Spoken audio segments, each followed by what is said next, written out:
Hello and welcome to episode 45 of the Forward Progress Football Podcast. I'm your host, Zach Party, and today we're going to be wrapping up the AFC North and our Who Are They series with the Pittsburgh Steelers. Let's get on into it.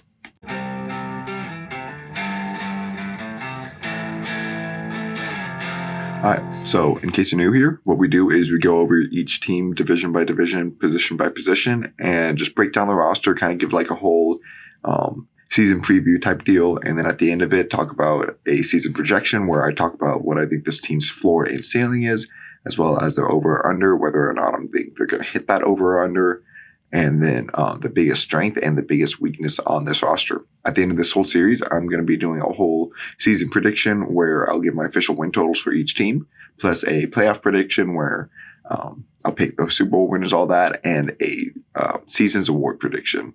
If you want to stick around for that, hit the like and subscribe button, and let's get on into it with the Pittsburgh Steelers. All right, so starting off at quarterbacks, they have Mitch Trubisky, Kenny Pickett, Mason Rudolph, and Chris Oludokun. So Mitch was taken second overall in the 2017 drafts by the Bears, but did not play well, and his fifth-year option was declined. Last year, he was a backup for Josh Allen in Buffalo, so many hope that Brian Daboll was able to fix the damage done by Matt Nagy, as Trubisky has all the physical talents to be a good quarterback.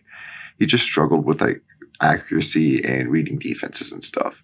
So we'll see how well he can perform now, but they did just draft a rookie in the first round who will likely be this team's starter the minute Trubisky begins to struggle.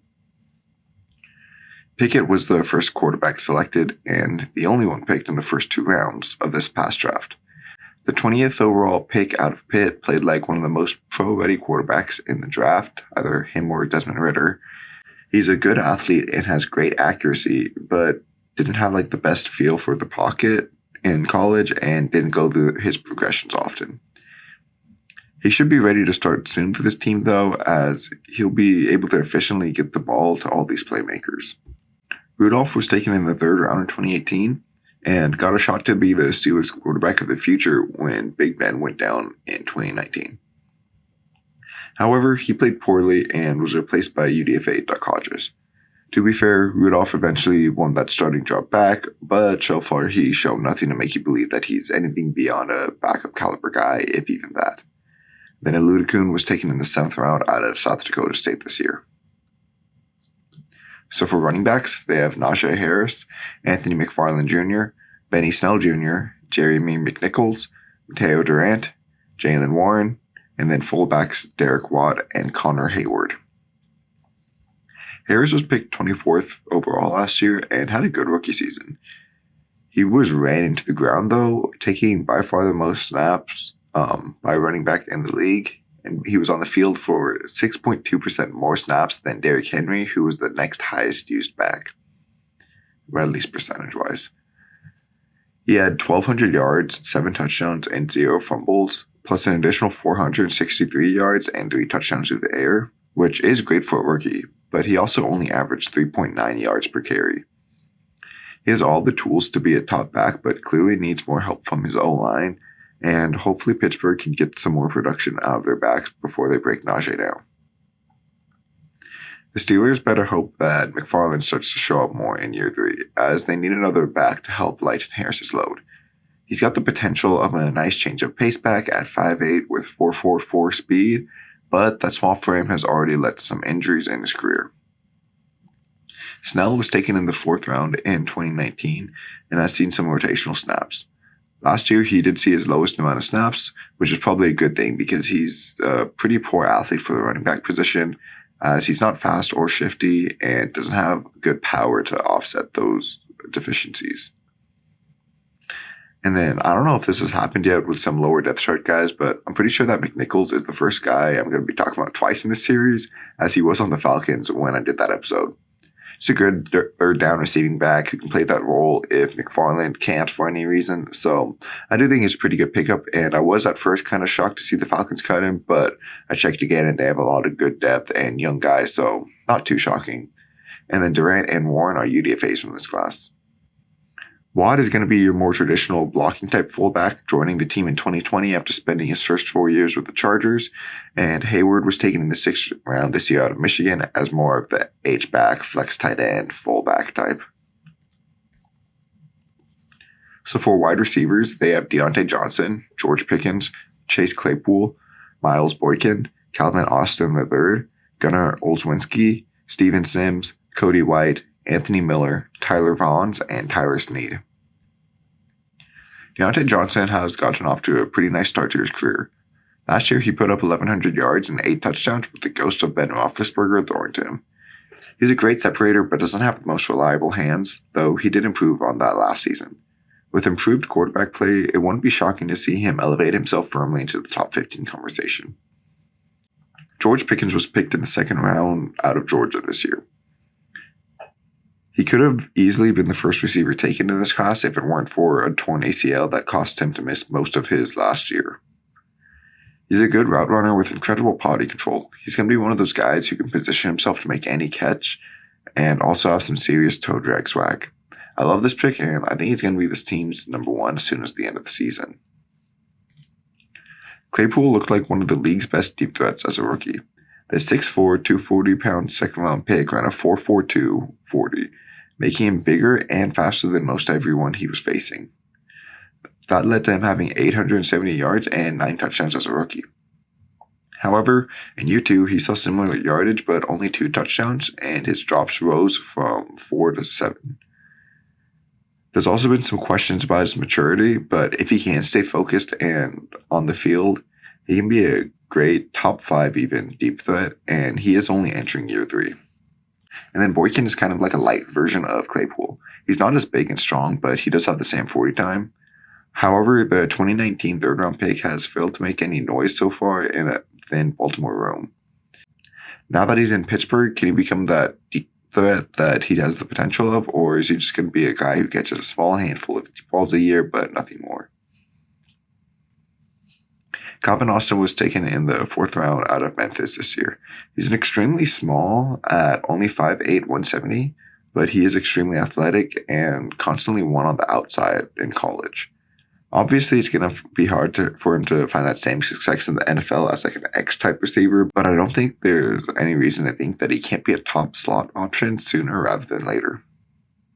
Olszewski hasn't done much as a receiver since going undrafted in 2019, but he has been one of the best return specialists over these past few years. Sims saw some action his first 2 years with the Washington football team as a decent slot option for an undrafted player, but he spent all of last year on the Steelers practice squad, and with good front ahead of him, it's hard to see him being elevated this season. White went undrafted in 2020 and played a bit last year but didn't do much. Miller looked decent as a 2nd-round pick for the Bears back in 2018, putting up 450 yards and 7 touchdowns as a rookie, but never took the next steps forward and barely saw the field last year between the Texans and the Steelers. If he does play, it'll likely be in the slot, but they do have so much depth ahead of him. Then Vaughns is a UDFA from last class, and Snead went undrafted this year. So for tight ends, they have Pat Freiermuth, Zach Gentry, Kevin Rader, and Jace Sternberger. Muth was picked in the 2nd round last year and was able to take Eric Ebron's job in just a few weeks. He finished with 500 yards and 7 touchdowns as a rookie and showed signs of being an all-around good tight end, someone you can trust both as a blocker and a receiver. Gentry has so far been a blocking number 3 type tight end, but has shown some promise to be a capable number 2, having over 150 yards last season. He also doesn't have a drop on 25 career targets, which isn't a huge sample size, but still good. Rader went undrafted in 2018 and started getting action in 2020, also mostly as a blocker, hardly producing as a receiver so far. Sternberger was taken in the 3rd round in 2019 by the Packers, but could hardly see the field there due to injuries. He is still only 26, so there is some nice theoretical upside with him, but he needs to stay healthy if he wants to get anywhere close to achieving that. So along their offensive lines, their starters project to be Dan Moore Jr., Kevin Dotson, Mason Cole, James Daniel, and Chukwuemu Okorafor, with Joe Haig, Jake Dixon, Trent Scott, and Jordan Tucker backing up at tackles, Kendrick Grains, Chris Owens, John Leglue, and Chaz Green backing up at guards, and J.C. Hassenauer and Nate Gilliam backing up at center. This was one of the worst offensive lines in the league last year. Their pressure numbers are a bit deflated by Roethlisberger's absurd 2.2 second time to throw, which was 0.08 seconds faster than second place's Brady's and 0.26 faster than Tua, who is in third. So whether it is Pickett or Trubisky behind this line, you can honestly expect a lot more pressure to be coming in with them holding the ball for longer. Even still with Roethlisberger, Moore surrendered 46 pressures. The fourth-round pick probably shouldn't have been starting as a rookie, but that was the state of this offensive line. Hopefully some trial by fire can help him keep developing into at least an average starter sooner rather than later. Haig was taken in the 5th round in 2016 by the Colts and saw some action as either guard or tackle position. He has positional flexibility, which is nice, but he provides replacement level play at best. And then Dixon is a UDFA from this class. Dotson was picked in the 4th round 2020 and has probably been this team's best lineman since then. He's missed some time with COVID and injuries, so he doesn't even have 1,000 snaps under his belt, but he's definitely been their best pass blocker, and he's been good enough against the run, especially compared to what's been around him. Green was taken in the 3rd round last year and started almost every game at center. He didn't have the greatest rookie season, so the team sought to replace him with Mason Cole, and now he's going to either have to take the job back from Cole or away from one of these guards. Owens went undrafted last year but hasn't played yet. Cole was picked in the 3rd round 2018 by the Cardinals, but was shipped off to the Vikings after year 3. There, he was forced to start a few games at center and guard and did look better than he had in Arizona, so the Steelers hope that he can build upon that success and be their next starting center. Hassenauer went undrafted in 2018 and started seeing some time filling in for injuries in 2020 at guard or center, and has played as a decent backup. Then Gilliam went undrafted in 2020 but hasn't played yet. Daniels was taken in the 2nd round in 2018 by the Bears and has been a good young guard or center for them. He has been better at guard though, and that will likely be where he plays here. Pretty surprised that the Bears let him walk, as he has been one of the very few bright spots along that offensive line, but the Steelers should be able to capitalize on the Bears' mistake with him. Leglue went undrafted in 2019 and saw his first action starting the second half of last year. He was a decent pass blocker, likely caused by Roethlisberger's lightning release, but he'll likely be designated back up again this year, which is tragic because that's honestly a great name for an offensive lineman. Green was taken by the Cowboys in the 3rd round of 2015, but has hardly played so far in his career and has been a pretty big liability when out there. Okorafor was taken in the 3rd round 2018 by the Steelers and developed into an average-ish level right tackle. He signed for almost $10 million a year this offseason, which surprised many, so let's see if he can keep ascending upwards and prove that he deserves this level of pay.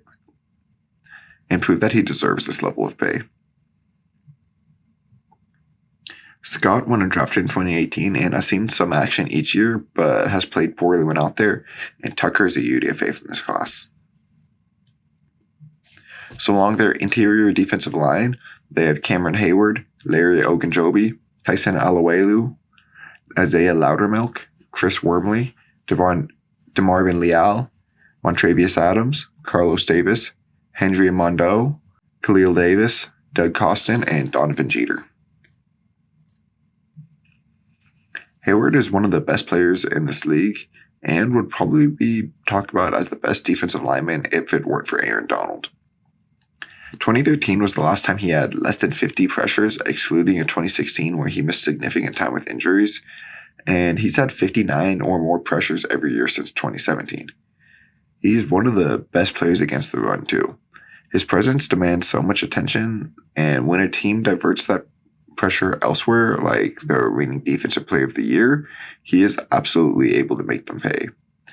He is 33 this season, so the question of how much longer is starting to arise, but he showed no signs of slowing down this last season. Ogunjobi has been a good pass rushing 3-tech type since being taken in the 3rd round 2017 by the Browns.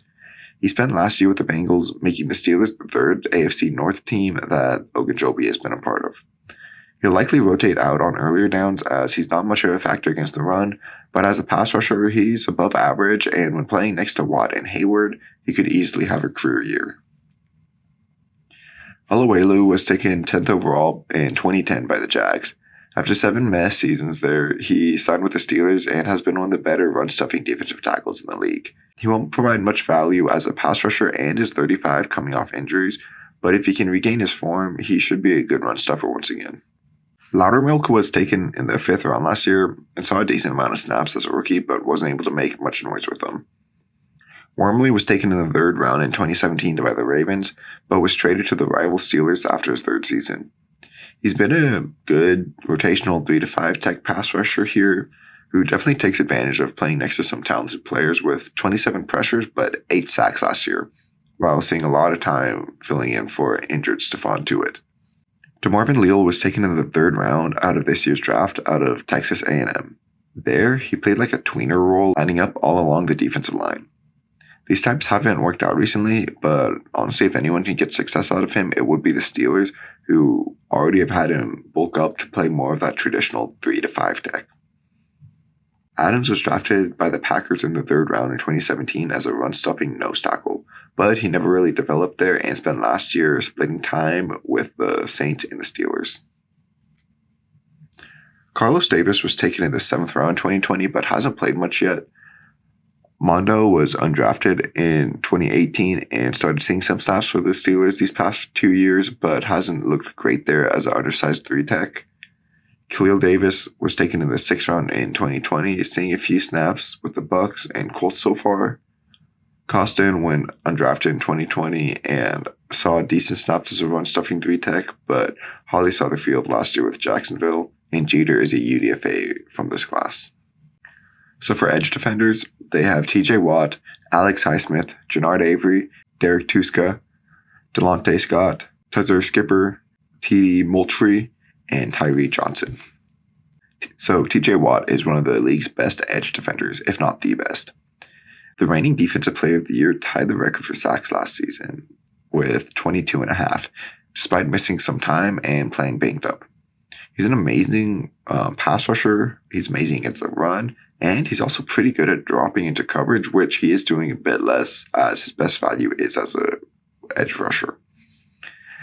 He should be in the Defensive Player of the Year conversation for years to come, and his presence combined with Cam Hayward in the middle and then some other solid pass rushers to complement makes this one of the best, if not the best, pass rushing groups in the league. Highsmith was picked in the 3rd round 2020 and stepped into the starting role last year, finishing with 35 pressures and 8 sacks. If he can keep up his development, he should be a good number 2 and able to take advantage of the lack of attention created by his teammates. Avery was picked in the 5th round in 2018 and looked great as a rookie hybrid edge for the Browns, getting 42 pressures and 5 sacks. However, he hardly saw the field as a sophomore for whatever reason and was traded at the deadline to the Eagles. He couldn't recapture his same success and now hopes to find it once again in the AFC North. Tuska was taken in the 7th round by the Broncos in 2020 and played a bit as a rookie, but then found his way to the Steelers, where he saw the field once again for a bit, looking alright as a rotational piece. Scott went undrafted in 2020 but hardly has played yet. Skipper went undrafted in 2019 and saw some action as a rookie, but none last year. And Moultrie and Johnson are both UDFAs from this class.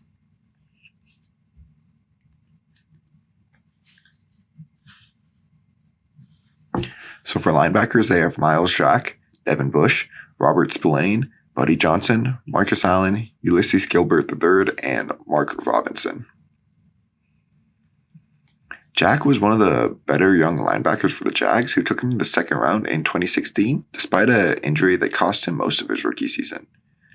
It was surprising to see him cut, as he's a good, proven linebacker, and is a month younger and more proven than Oluokun, who they replaced him with. The Steelers pounced on Jack and got a quality starting middle linebacker who I can definitely see leading this defense for the next 5+ years. The Steelers were hoping that Bush, though, would be that face of their defense when they traded up for him in the 1st round of the 2019 draft. He paid immediate dividends, using his elite athleticism to be one of the best linebackers as a rookie. However, he was off to a slow start in year 2 before tearing his ACL, and coming back in year 3, he did not look any better. His 5th-year option was declined, so unless he can turn back the clock, he'll likely be on a new team come next year.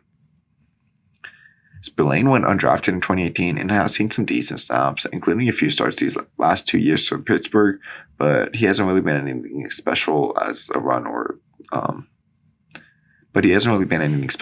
in either the run or pass games. Johnson was picked in the 4th round last year, but barely played as a rookie. Allen was picked in the 5th round in 2018 and has seen some snaps as an undersized coverage linebacker, being pretty decent in limited reps. Gilbert was picked in the 6th round in 2019, but has hardly seen the field, and Robinson is a UDFA from this class. So for cornerbacks, they have Ahkello Witherspoon, Levi Wallace, Cameron Sutton, James Pierre, Justin Lane, Arthur Mallett, Lyndon Stevens, Chris Steele, and Carlin Platel. Witherspoon has missed time with injuries throughout his career, but the former 3rd-round pick has shown the upside to be a low-end number 1 type corner, which Pittsburgh definitely needs here. Taking away one shot last year where he was beat deep by Henry Ruggs, Witherspoon did not allow more than 50 yards in a single game, and his longest reception was 39 yards. He also did not allow a touchdown, excluding that Ruggs catch. He only played from week 11 onward after playing the Raiders in week 2, but I think that if he can't stay healthy, he's going to shock a lot of people this year, especially playing behind a pretty great pass rush. Wallace went undrafted in 2018 and has been one of the Bills' starting corners since week 10 of his rookie year. He's been good there as an average level number 2, someone who you hope to upgrade upon, but you aren't necessarily stressing to replace. Sutton was drafted in the 3rd round in 2017 and has been one of the better slot corners here with the Steelers. He got full-time reps last year after this team chose him over the other stud slot, Mike Hilton, and he isn't as good as Hilton, but he provides similar value at a much lower cost. Pierre went undrafted in 2020 and saw some snaps last year, including a few starts. He played all right, and they could definitely be worse off as a depth piece, but he's got a thin frame at 6', 185, and he isn't the greatest athlete. Lane was picked in the 3rd round in 2019, but has hardly seen the field yet and has not looked good in limited action. Mallett went undrafted in 2017 and has bounced around the league as a depth nickelback, but hasn't played the greatest, getting picked apart when out there. Stevens went undrafted in 2018, but has hardly played yet and not played at all last year. And Steele and Platel are UDFAs in this class. So for safeties, they have Minka Fitzpatrick, Terrell Edmonds, Carl Joseph, DeMonte Kazee, Trey Norwood, Donovan Stinner, and Miles Kilbrew. Fitzpatrick struggled as a versatile defensive back picked in the 1st round by the Dolphins in 2018. 2 weeks into his sophomore season, they traded him to the Steelers, who stuck him at free safety, where he excelled. He became one of the best ball-hawking center fielders in the league, but he plays risky, and that can come back to bite him. He had one of his worst years last year in Pittsburgh, so hopefully this was just a low end of the variance with his risky play, and the other end will come back around this year. Edmund was a shocking pick at the end of the 1st round 2018. He's been a starting level box safety for them, better against the run than in coverage. He isn't anything to complain about and is a decent complement to the rangy Fitzpatrick. He was just probably a bit overdrafted at the time for the role that he plays. Joseph was taken in the 1st round in 2016 by the Raiders, where he played at an average starting level, rotating both over top and close to the line of scrimmage. He looked like he was developing into a plus starter before tearing his ACL on an interception in 2019. He's dealt with injuries throughout his career at 5'10", 200 pounds, while being a physical player, and he hardly saw the field last year with the Steelers, bouncing between the practice squad and active roster. Kazee was taken in the 5th round in 2017 and has been an underrated free safety when he has been able to get on the field for the Falcons and then last year with Dallas. He won't unseat Minka or anything, but he could allow them to run 2 safety shells and also provide some solid energy with the monster hits he's able to lay down. Norwood was taken in the 7th round last year and played a good amount as a third safety, but I wouldn't be shocked to see his role diminished here with the addition of Kazee. Stanner went undrafted last year but didn't play. And then Killebrew was taken in the 4th round 2016 as a hybrid safety linebacker, but he hasn't found much success so far bouncing around the league. So for special teams, they have Chris Boswell and Nick Skiba at kicker, Presley Harvin III and Cameron Nizialek at punter, and Christian Kuntz at long snapper. Boswell has been the kicker since 2015, being pretty great minus a horror 2018 season, but they do have Skiba here brought in as a UDFA to compete. Harvin was taken in the 7th round last year, and they also have Nizialek here, who was the Falcons punter for the first 4 weeks of last season, here in to compete. And then Kuntz became the Steelers' long snapper last season. All right, so now this is when I do my full season prediction. First, can talk about their floor and ceiling. I see the floor of this team being 7-10, and the ceiling is 9-8. I just think this team is just a very average team. Like, it's a poor roster, but Tomlin, he's never had a losing record, even with Doug Hodges and Mason Rudolph and whoever else they were throwing out that's one season. To see him have one now would be a bit shocking, but I wouldn't put it completely out of the realm of possibility. However, I also don't see this team, like, they have a pretty tough schedule, and I would see it being pretty difficult to go 9-8 with them or above 9-8 for them. Pessimistically, some things that can go wrong, though, is neither quarterback really wins that starting job. It's more so just which looks less bad. Trubisky, therefore, would start the season as the vet, but he would play poorly, and Pickett is thrown in as a rookie, also playing bad. Harris can't get much going behind this offensive line and is ran into the dirt again with little depth behind him. Johnson, he struggles with drops again. Pickens can't emerge as a rookie, and Claypool continues to fall after looking so good as a rookie. This offensive line struggles all the way from left tackle to right tackle, with no one even being, like, all right. As the quarterback, they hold the ball for longer than Ben did. This front seven is good, but maybe they suffer injuries or just don't live up to how good they look on paper. Jack shows why he was cut by the Jags, and Bush continues to struggle. Witherspoon deals with more injuries, and the rest of this corner room isn't really able to step up. And Fitzpatrick, he keeps taking risks that don't pay off, and the rest of these safeties play just fine at best. But some things that can go right and lead to that, like, 9-8 type season is Trubisky being revitalized by Dable's magic, or Pickett is able to come in and be great as a rookie. Harris is able to overcome some poor line play, and McFarland steps up as a number 2. These wide receivers are the best young core in the league, with Pickens already showing signs of a true number 1, Johnson entering that top 15 territory, and Claypool being an elite deep threat. Muth is able to build off a strong rookie campaign and look even better in year 2. This O-line snips top 20 and at least allows this offense to kind of function most of the time. This front seven is far and away the best in the league, with Hayward and Watt being elite, and other players like Ogunjobi and Highsmith playing great and looking even better next to their elite counterparts. Jack makes Jacksonville look dumb for cutting him, and Bush looks more like his old self again. Witherspoon stays healthy and looks like a number 1 corner, and Wallace is a good number 2, with Fitzpatrick able to take advantage of all the chaos caused by the pass rush looking elite again, and Edmonds plays pretty fair as a box safety. So the over-under for this team is 7.5. I feel like that's fair and definitely achievable by this team. It's really hard to imagine this team having a losing season under Tomlin, and it's even harder to see them at 7-10. This roster might not be a playoff contending type right now, and especially at least on offense, but Tomlin does seem to have this sort of refusal to go down below the Steelers' golden standards. I don't see that changing just because Roethlisberger is now gone. However, I don't see them winning more than 9 games, though, as this is a pretty tough schedule, but I do think that 9-game ceiling could be their most likely outcome.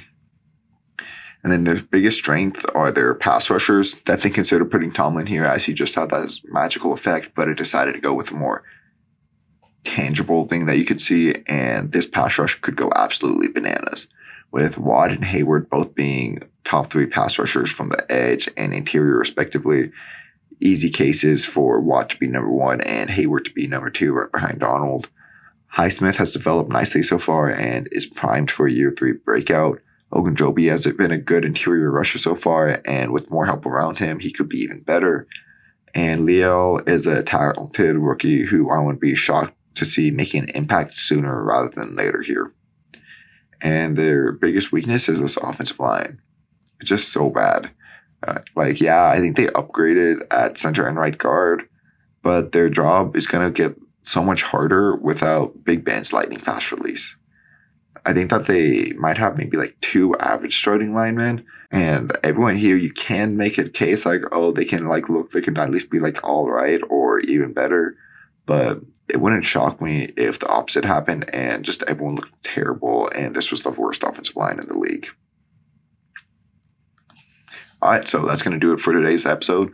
Let me know what you think about the Steelers. Leave a comment if you're watching this on YouTube. Also, leave a like and subscribe. If you're on Apple, Spotify, wherever you might be listening to this, leave a 5-star review. Help spread the word out. And yeah, I'll see you guys all next time.